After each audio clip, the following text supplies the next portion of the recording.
नमस्कार दोस्तों, मैं राजिका अग्रवाल आपकी साइंस टीचर स्वागत करती हूँ आप सभी का आज की इस क्लास में। देखिए यहाँ पर हम एसएससी जीडी के लिए एक नया टॉपिक पढ़ने वाले हैं। नाम है रासायनिक अभिक्रियाएं। पूरी एक क्लास के अंदर अभिक्रिया ऐसे उंगलियों पे आपको याद होगी। एग्जाम के अंदर आपसे एग्जाम्पल पूछा जाता है कि दी गई अभिक्रिया कौन सी अभिक्रिया है, संयोजन, वियोजन, विघटन या फिर आपसे कहा जाता है विस्थापन अभिक्रिया। तो ऐसे क्वेश्चन एग्जाम के अंदर देखने को मिलेंगे। देखते ही अब से आप पहचान जाओगे कि ये कौन सी अभिक्रिया है। तो फटाफट इसको स्टार्ट करते हैं।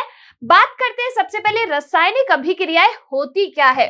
भाई पहले अपन को ये मालूम होना चाहिए ना कि रासायनिक अभिक्रियाएं कैसे होती है, क्यों होती है।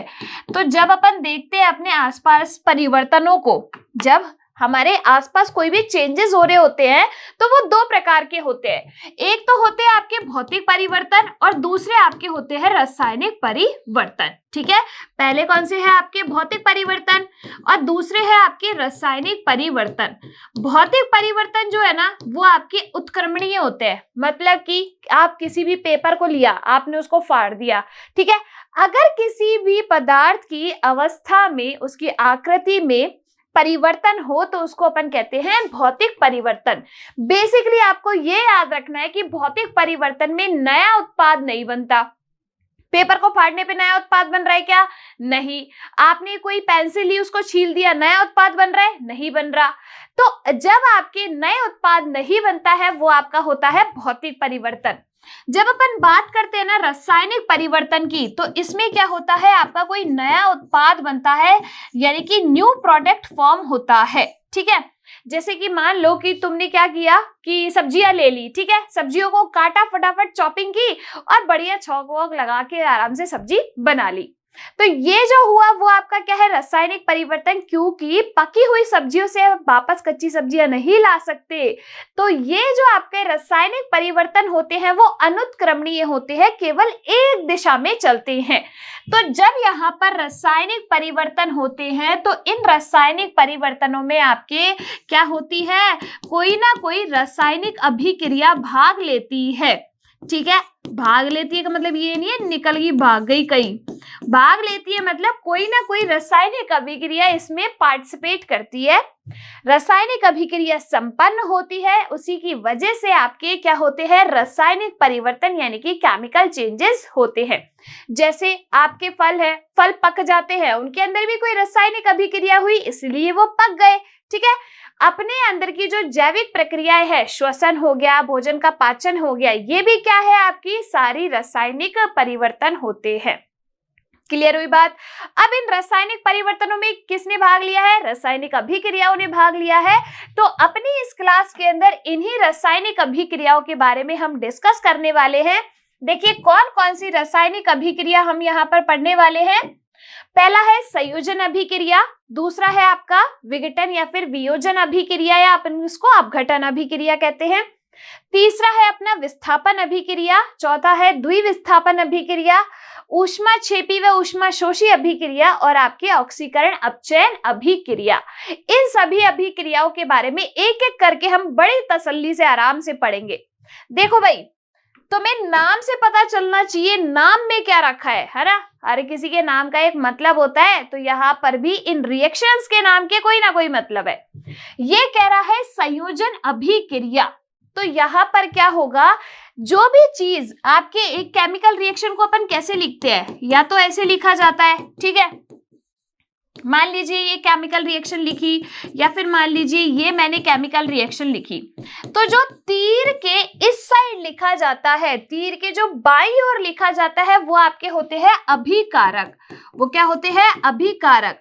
और जो तीर के दाईं ओर लिखा जाता है उन्हें अपन कहते हैं उत्पाद। ठीक है, तो यहाँ पर आपके जो अभिकारक होते हैं, जब दो या दो से अधिक अभिकारक मिलके आपके किसका निर्माण करें, एकल उत्पाद का निर्माण करें। जब दो या दो से अधिक अभिकारक मिलके आपके क्या करें, एकल उत्पाद यानी कि जुड़ जाए। भाई क्या एक आदमी है, एक औरत है, दोनों की शादी हुई, दोनों एक कपल बन गए, यानी कि ये क्या हुआ, एक जोड़ा बना ना, एकल उत्पाद बना।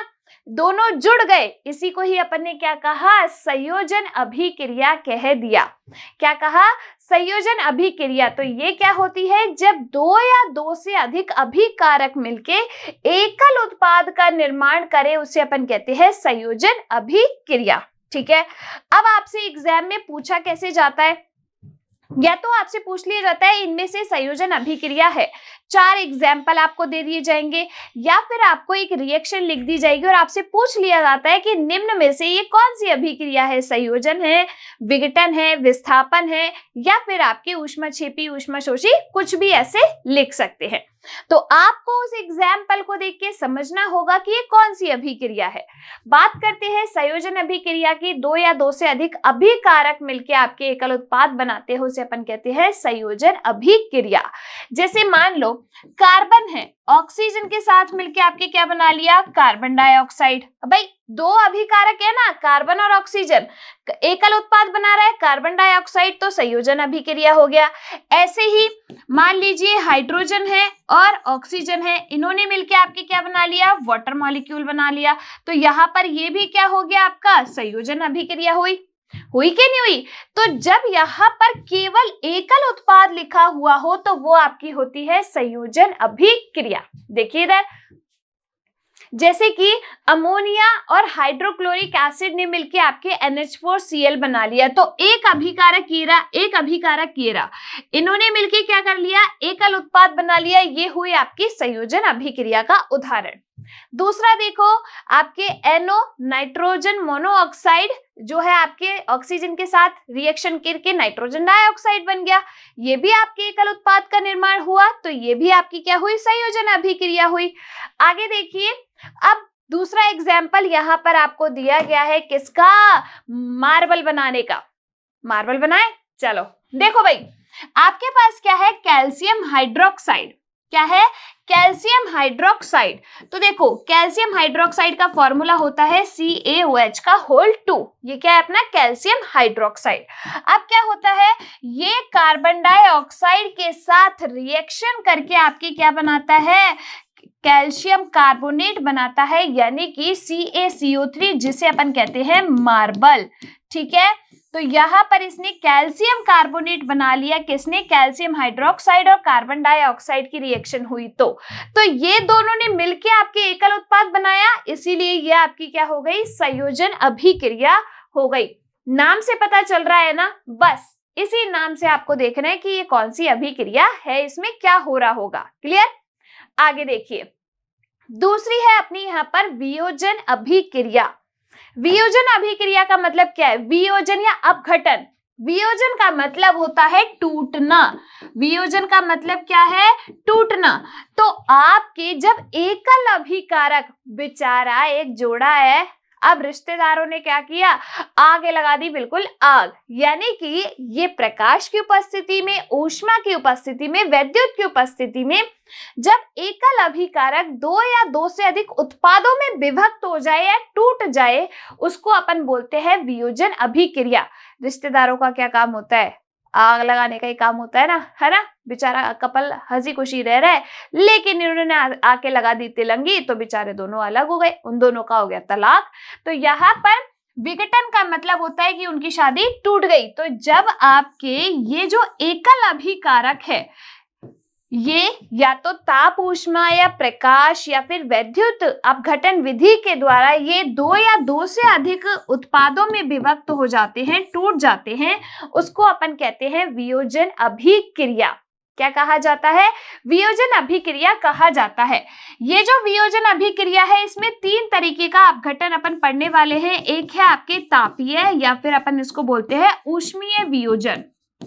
ठीक है, पहला है आपका ऊष्मीय वियोजन, दूसरा आपका है प्रकाशीय वियोजन या फिर प्रकाशीय अपघटन अपन इसको बोलते हैं, दूसरा है आपका प्रकाशीय अपघटन, और तीसरा जो है वो अपना है वैद्युत अपघटन। तीसरा कौन सा है अपना, वैद्युत अपघटन। क्लियर हुई बात यहाँ पर।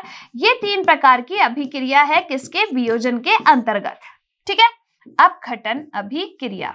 अब देखो क्या होगा भाई, जैसे कि नाम से पता चल रहा है ताप या ऊष्मा की उपस्थिति में कोई एकल अभिकारक ये ताप या ऊष्मा को अवशोषित करके दो या दो से अधिक उत्पादों में विभक्त हो रहा है तो वो आपके तापीय वियोजन। ठीक है। दूसरा देखिए प्रकाशीय वियोजन।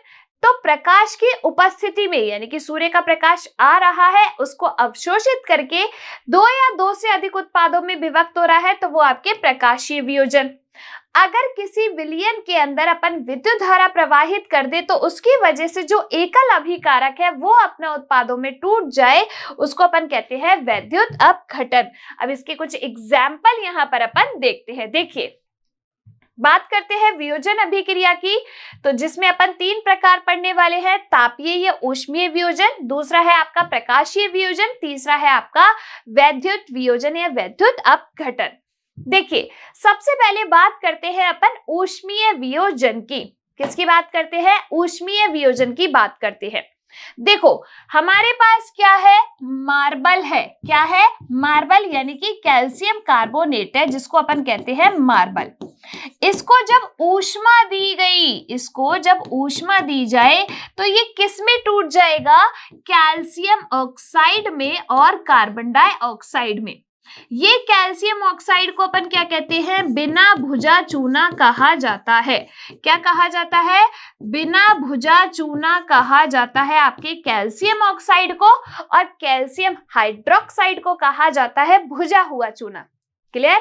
तो यहाँ पर ये आपके एकल अभिकारक था, ऊष्मा को अवशोषित करके कैल्शियम ऑक्साइड और आपके कार्बन डाइऑक्साइड में टूट गया, तो इसे को अपन क्या कहते हैं? तापीय वियोजन कहते हैं। क्लियर? अगला देखिए, KClO3 भी आपके ऊष्मा की प्रेजेंस में KCl पोटेशियम क्लोराइड और साथ के साथ ऑक्सीजन गैस यहां से निकल जाती है, तो ये आपका क्या हो गया? ऊष्मीय वियोजन। अब जब अपन बात करते हैं किसकी? प्रकाशीय अपघटन की। किसकी बात करेंगे? प्रकाशीय अपघटन की जब अपन बात करते हैं तो भाई देखो, इसमें क्या होगा? प्रकाश की उपस्थिति में होगा। तो देखो, मेरे पास क्या है? मान लीजिए सिल्वर क्लोराइड AgCl। ठीक है, ये क्या है अपना? AgCl silver chloride. इसको मैंने रख दिया प्रकाश की उपस्थिति में। अब इसने जो है प्रकाश को अवशोषित करके क्या हो गया? ये सिल्वर और क्लोरीन गैस यहां से निकल गई, तो सिल्वर और क्लोरीन में क्या हो गया? टूट गया। तो इसमें क्या हुआ? ये है आपका प्रकाशीय वियोजन। आप एक जो है डिश लेके, प्लेट लेके, ठीक है, प्लेट में आपने ये सिल्वर क्लोराइड डाल दिया, उसको आप सूर्य के प्रकाश में रख दो, आप देखोगे कि उसका कलर चेंज हो गया। ऐसे ही आप जो है यहाँ पर सिल्वर ब्रोमाइड भी ले सकते हैं। ठीक है, आपने इसको प्रकाश की उपस्थिति में रखा तो आपके ये किस में टूट गया? सिल्वर Ag और ब्रोमीन में टूट गया। क्लियर हुई बात यहाँ पर? तो ये आपका क्या हुई? ये हुई आपके प्रकाशीय वियोजन। क्लियर?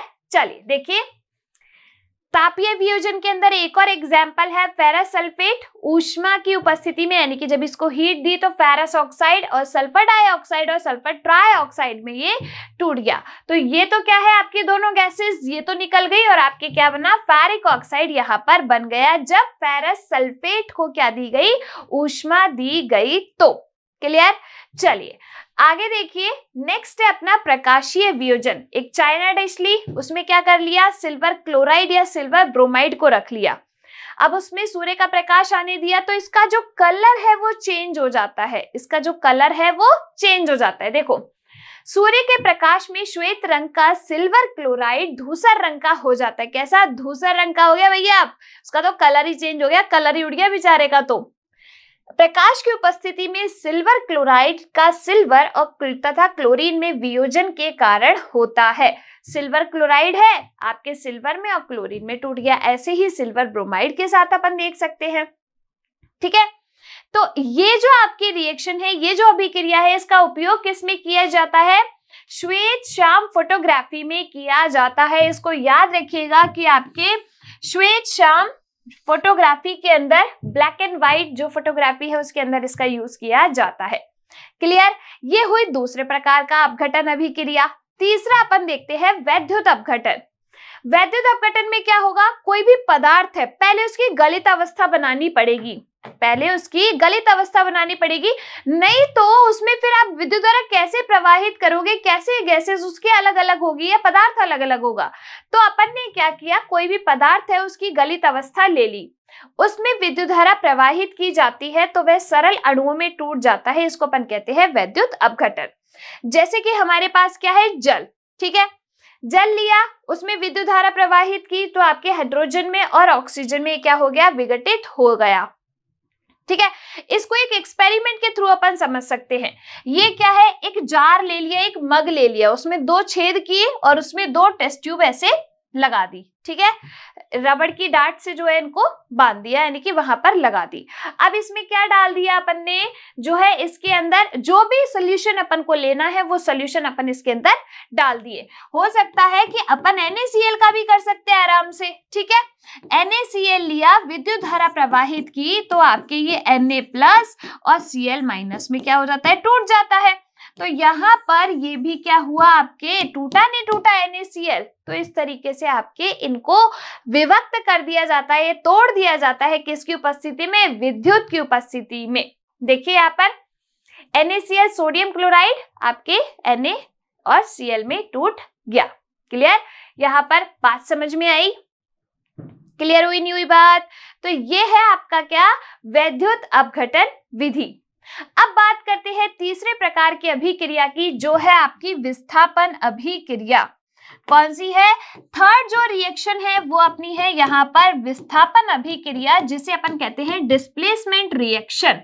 क्या, डिस्प्लेसमेंट रिएक्शन कहा जाता है, डिस्प्लेसमेंट रिएक्शन कहा जाता है। देखो क्या होगा, विस्थापन, 2 दोस्त है भैया, आपस में साथ साथ बैठते हैं, जब भी बैठेंगे, या फिर आप ऐसे मान लो एक कपल है जो साथ में बैठता है, साथ में रहता है बेचारा, ठीक है, A और B, ठीक है, ये साथ साथ में रहते हैं, ठीक है। अब क्या हुआ, आ गया मुंडा कुकुड़ कमाल का, ठीक है, अब क्या हुआ, बेचारे साथ साथ रह रहे, मुंडा कुकुड़ कमाल वाला आ गया यहाँ से और इसने क्या किया, इस A को यहाँ से लात मार दी, ठीक है, इसको इसकी जगह से उठाया और निकाल दिया और खुद इसकी जगह पे आके बैठ गया। तो यहाँ पर आपके क्या प्रोडक्ट बन गया, Cb7 हो गया और बेचारा A यहाँ से निकल गया। तो इसने इसका क्या कर दिया, विस्थापन कर दिया, इसको अपन कहते हैं विस्थापन अभिक्रिया। जब किसी एक यौगिक में से किसी एक तत्व को किसी अन्य तत्व के द्वारा विस्थापित कर दिया जाए तो उसे अपन कहते हैं विस्थापन अभिक्रिया। अब ये विस्थापन अभिक्रिया डिपेंड किस पे करती है, तो देखो जो आपकी ज्यादा अभिक्रियाशील धातु होती है वो कम अभिक्रियाशील को, जो ज्यादा शक्तिशाली होगा, जो ज्यादा स्मार्ट होगा, आराम से वो दूसरे वाले को रिप्लेस कर सकता है, वहां से हटा सकता है उसकी जगह से।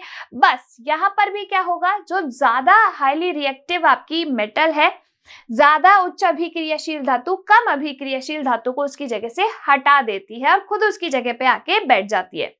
अब आप कहोगे कि मैम हमें कैसे पता चलेगा कि ज्यादा जो अभिक्रियाशील कौन सी है और कम अभिक्रियाशील कौन सी है, तो इसकी सक्रियता श्रेणी के लिए भी मैं आपको एक ट्रिक बताती हूँ, वो आप अपनी नोटबुक में लिख लीजिएगा। तो देखिए, तो सक्रियता श्रेणी जो है वो अपनी कुछ ये है। देखो इस सक्रियता श्रेणी के लिए आपको मैं एक ट्रिक बता रही हूँ, वो आपको याद रखनी है। ट्रिक क्या है अपनी सक्रियता श्रेणी के लिए, देखिए केदारनाथ का माली आलू जरा फीके पकाता है, आलू जरा फीके पकाता है, कौन होगा आगे आएगा, कौन होगा आगे आएगा। ये क्या है, अपनी सक्रियता श्रेणी याद करने के लिए एक बढ़िया सी ट्रिक। अब जब इस श्रेणी में हम ऊपर से नीचे जाते हैं, इस श्रेणी में ऊपर से नीचे जाने पर जो सक्रियता का क्रम है वो क्या होता है, कम होता है, यानी कि जो ऊपर वाली धातुएं है वो ज्यादा अभिक्रियाशील है और जो नीचे वाली धातुएं है वो कम अभिक्रियाशील है। तो ट्रिक क्या है, एग्जाम के अंदर याद आने के लिए बड़ी ही ट्रिक है, बढ़िया सी, क्या ये है अपनी केदारनाथ का माली आलू जरा फीके पकाता है, आलू जरा फीके पकाता है, फीके पकाता है, कौन होगा आगे आएगा, क्या होगा, कौन होगा भाई, ये तो आगे ही पता चलेगा। ठीक है, कौन होगा आगे आएगा। ठीक है, अब इसमें अगर मैं बात करूं कि जो सबसे हाईली रिएक्टिव मेटल है, सबसे अभिक्रियाशील जो धातु है वो कौन सी है, आपके पोटेशियम है, सोडियम है, कैल्शियम है, ये ज्यादा अभिक्रियाशील, उच्च अभिक्रियाशील धातुएं है। बात करूं एल्यूमिनियम, जिंक, आयरन इनकी, तो ये क्या है आपकी मध्यम अभिक्रियाशील धातुएं। और बात करूं अपन यहाँ पर किसकी, कॉपर की, चांदी की, औरम यानी कि सोने की, तो ये क्या है आपकी निम्न अभिक्रियाशील धातुएं हैं। अब इस जो आपकी विस्थापन अभिक्रिया है उसको देखो एक एग्जाम्पल से यहाँ पर ही मैं आपको समझा दूंगी। एक उदाहरण किसका, यहाँ पर विस्थापन अभिक्रिया का। मैंने ले लिया क्या, एक टेस्ट ट्यूब के अंदर कॉपर सल्फेट का सोल्यूशन, ये होता है आपके ब्लू कलर का। कॉपर सल्फेट के सोल्यूशन का कलर एग्जाम के अंदर पूछा गया है, नीले कलर का कॉपर सल्फेट का सोल्यूशन होता है। ठीक है, अब मैंने इसमें क्या कर दिया, लोहे की कीलें डाल दी। ठीक है, लोहे की कीले से थोड़ा सा आपकी चांदी का सा कलर होता है लोहे का। ठीक है, अब आपने क्या किया, अब मुझे बताओ क्या ये आयरन इस कॉपर को प्रतिस्थापित कर पाएगा। तो देखते हैं भाई, यहां पर अपन ने आयरन आ रहा है ये रहा, और कॉपर आ रहा है ये रहा। सक्रियता श्रेणी में ऊपर कौन है, आयरन। तो यहाँ पर जो ज्यादा आपके सक्रियता श्रेणी में जो जितने ऊपर है वो उतना ही उच्च अभिक्रियाशील है। तो यहाँ पर ये आराम से आयरन जो है वो इस कॉपर को क्या कर देगा, प्रतिस्थापित कर देगा। तो अपना क्या प्रोडक्ट बन जाएगा, FeSO4 यानी कि फेरस सल्फेट ऑफ कॉपर यहाँ से निकल जाएगा।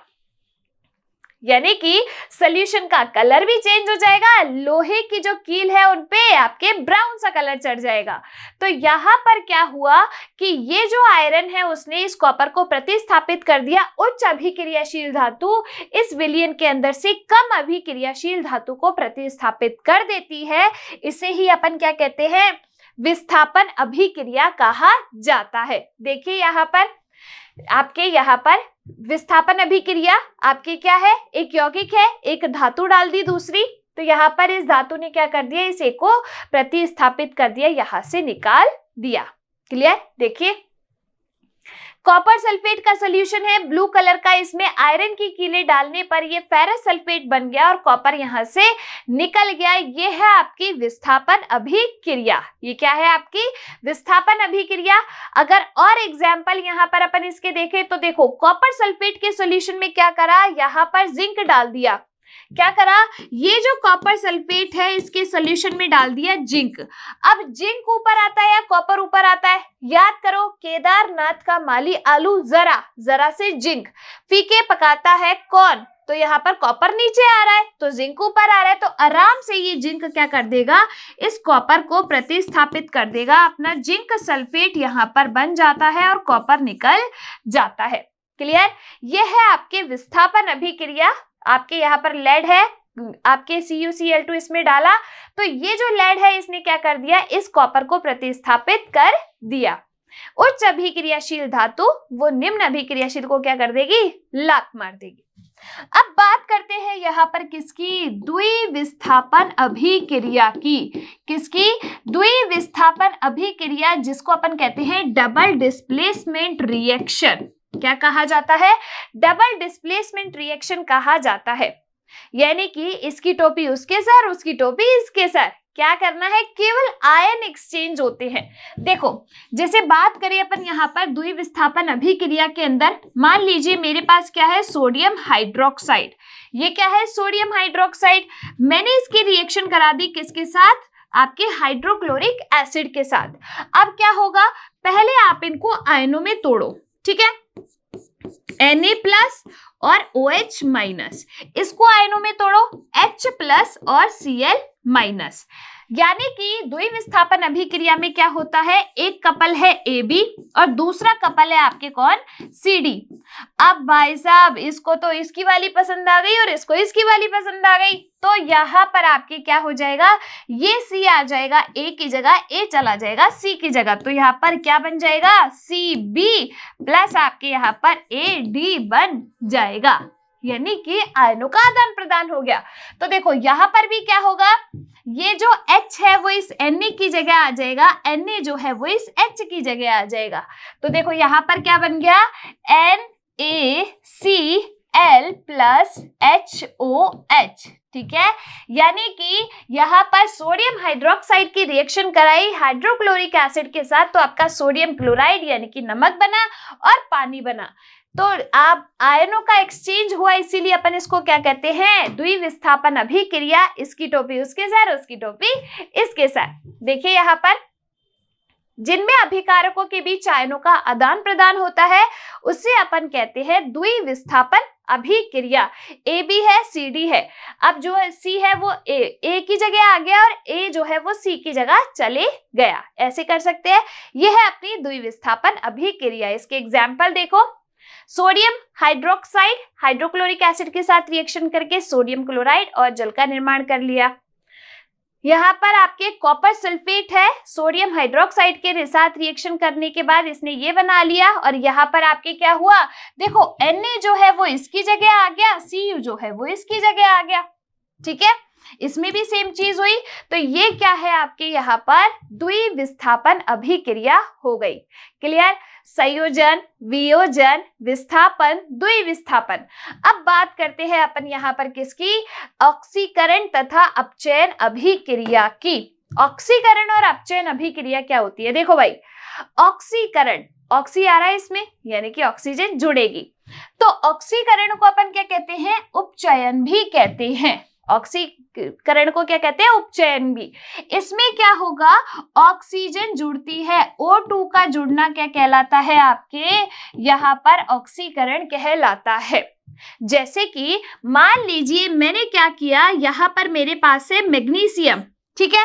मैग्नीशियम का मैंने दहन किया, ऑक्सीजन की उपस्थिति में इसको जलाया। किसी भी चीज को जलाने के लिए ऑक्सीजन की जरूरत, इसको मैंने जलाया तो यहाँ पर आपके पास क्या बन गया, मैग्नीशियम ऑक्साइड बन गया। क्या बना, मैग्नीशियम ऑक्साइड यहाँ पर बन गया। तो ऑक्सीजन जुड़ी, मैग्नीशियम में नहीं जुड़ी, तो यहाँ पर ये क्या हो गया, इस मैग्नीशियम का ऑक्सीकरण हो गया। क्लियर। यहाँ पर देखो सेम चीज की है, क्या किया भाई, देखो कॉपर है, कॉपर को ऑक्सीजन की प्रेजेंस में जलाया, कॉपर है ऑक्सीजन की प्रेजेंस में जलाया, तो आपके क्या बन गया, कॉपर ऑक्साइड यहाँ पर बन गया। क्या बना, कॉपर ऑक्साइड। अब ये जो कॉपर है ना वो जलता नहीं है, उस पे ब्लैक लेयर चढ़ जाती है, ऐसे जलेगा नहीं, ज्वाला उत्पन्न नहीं होगी, आपके ब्लैक लेयर चढ़ जाती है, वो आपके क्या है, कॉपर ऑक्साइड है, ठीक है। तो ये कैसे बना, ऑक्सीजन के सहयोग से। इसको अपन कहते हैं ऑक्सीकरण अभिक्रिया। अपचयन अभिक्रिया किसे कहते हैं, जिसमें से ऑक्सीजन निकलती है, ऑक्सीजन का निकलना अपचयन अभिक्रिया कहलाता है। देखो आगे, कॉपर में ऑक्सीजन जोड़ी, कॉपर ऑक्साइड बन गया। अब देखो कॉपर ऑक्साइड पे आपने क्या किया, हाइड्रोजन गैस प्रवाहित कर दी। क्या करी, हाइड्रोजन गैस प्रवाहित करी। बेसिकली हम कह सकते हैं अपचयन का मतलब है हाइड्रोजन का जुड़ना या फिर ऑक्सीजन का निकलना, ठीक है।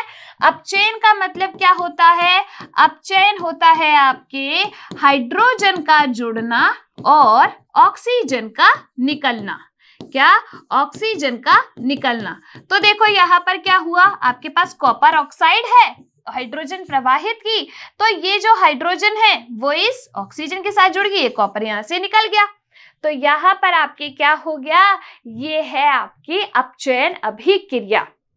अब ऐसी रिएक्शन जिसमें आपके क्या हो, ऑक्सीकरण और अपचयन साथ साथ हो, उसको अपन कहते हैं रेडॉक्स रिएक्शन। क्या कहा जाता है, रेडॉक्स अभिक्रिया कहा जाता है।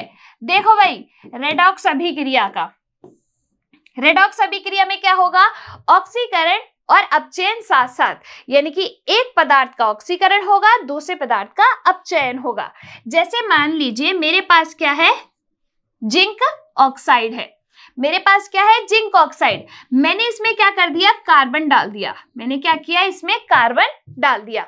अब क्या होगा भाई, यहाँ पर इस जिंक में से ऑक्सीजन निकल जाएगी, बेचारा जिंक अकेला रह जाएगा, और ये जो कार्बन है इस ऑक्सीजन को लेके भाग जाएगा, यानी कि कार्बन मोनोऑक्साइड बन जाएगा। तो यहाँ पर जिंक में से तो क्या हुआ, ऑक्सीजन निकल गई है। ऑक्सीजन का निकलना यहाँ पर क्या कहलाता है, ऑक्सीजन का निकलना अपचयन कहलाता है, ठीक है।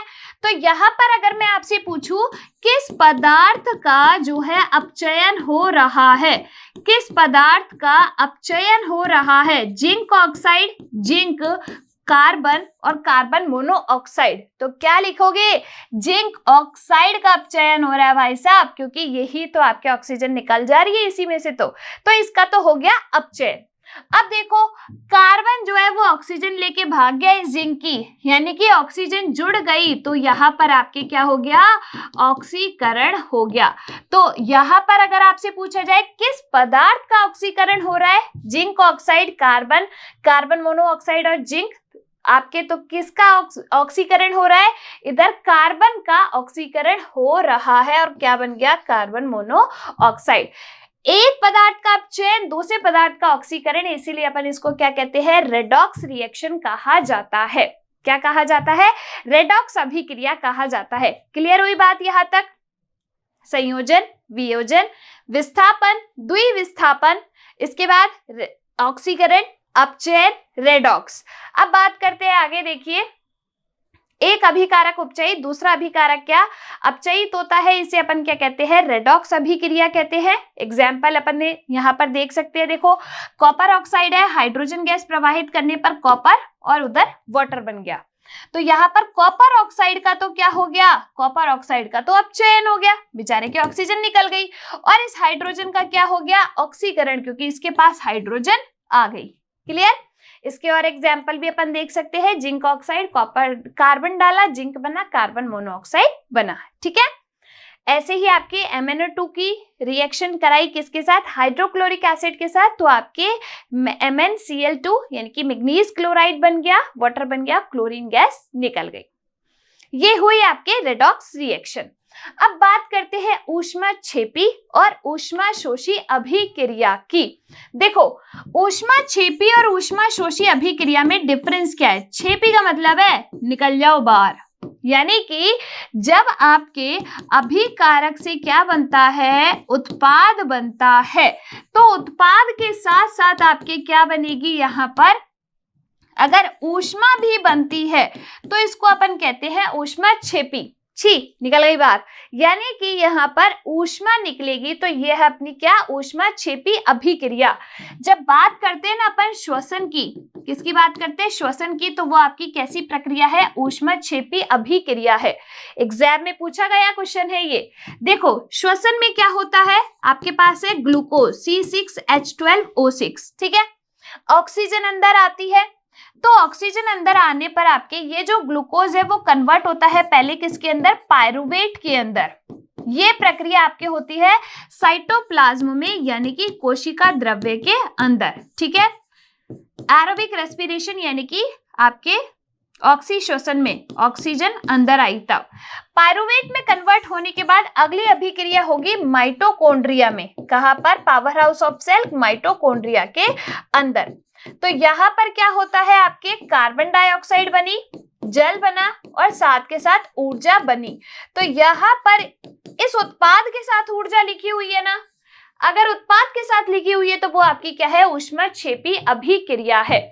और अगर आपके अभिकारक के साथ या फिर तीर के निशान पे लिखी हुई हो, क्या? अभिकारक के साथ ऊष्मा लिखी हुई हो, इसका मतलब क्या है? अभिकारक उस ऊष्मा का अवशोषण कर रहा है और उत्पाद बना रहा है, तो वो आपके होती है ऊष्माशोषी अभिक्रिया। कौन सी? ऊष्माशोषी अभिक्रिया। All clear? समझ आई बात यहाँ पर? जैसे कि आपके मान लीजिए सिल्वर क्लोराइड है, प्रकाश की उपस्थिति में रखा, ऊष्मा अवशोषित की ना, आपके सिल्वर और क्लोराइड क्लोरीन में चेंज हो गया, तो वो आपके क्या है? ऊष्माशोषी अभिक्रिया है। क्लियर? चलिए देखिए, प्राकृतिक गैस का दहन, मीथेन गैस को जलाया तो आपके कार्बन डाइऑक्साइड, ऊष्मा और साथ के साथ जल बना, तो ऊष्मा उत्पाद के साथ लिखी हुई है, तो यानी कि ऊष्माक्षेपी अभिक्रिया। सेम श्वसन के साथ ऑक्सीजन की उपस्थिति में कार्बन डाइऑक्साइड, जल और ऊष्मा बनी, तो यहाँ पर उत्पाद के साथ लिखी हुई है, तो वो है आपकी ऊष्माक्षेपी अभिक्रिया। क्लियर?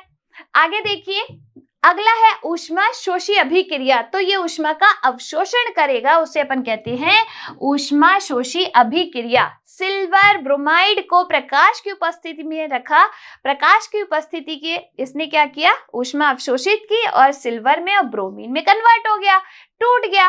तो यहाँ पर ऊष्मा अवशोषित हुई ना, इसको अपन कहते हैं ऊष्मा शोषी अभिक्रिया। क्लियर? ये हुई आपके अभिक्रियाओं के प्रकारों के बारे में बात। अगले दो छोटे छोटे टॉपिक है, एक है संचारण और एक है आपके विकृत गंधिता। क्या होते हैं देख लो, एग्जाम में इसका छोटा सा क्वेश्चन आ जाता है कभी कभी।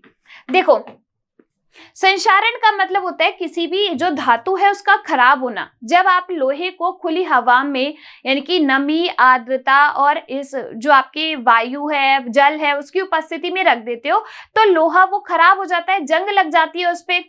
आप चांदी है, चांदी को खुले में छोड़ दो। अपनी मम्मी क्यों चांदी के जेवरों को कॉटन में लपेट के रखती है? क्योंकि चांदी जो है वो सल्फर से क्रिया कर लेती है, ठीक है, इसकी वजह से वो काली पड़ जाती है। कॉपर जो है, कॉपर कार्बन डाइऑक्साइड के साथ रिएक्शन कर लेता है, जिसकी वजह से वो एक हरी सी लेयर चढ़ जाती है कॉपर के ऊपर।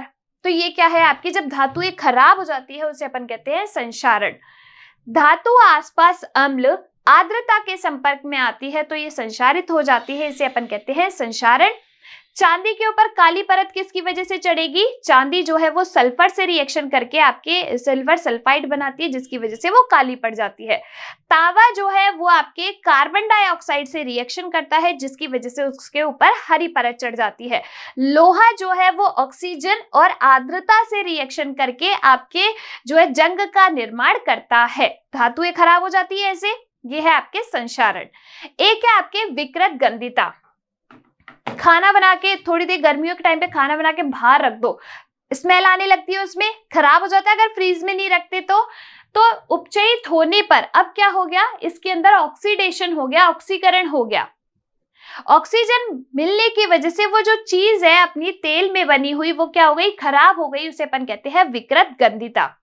अब इसके लिए क्या उपाय, जैसे आपके चिप्स के पैकेट आते हैं। अब आप कहोगे कि मैडम चिप्स के पैकेट तो इतने सालों सालों पुराने होते हैं फिर भी ये खराब नहीं होते, तो क्यों भाई, क्यों नहीं होते? तो उन चिप्स के पैकेटों में क्या किया जाता है, इस ऑक्सीजन को निकाल के कौन सी गैस भरी जाती है, नाइट्रोजन गैस भरी जाती है।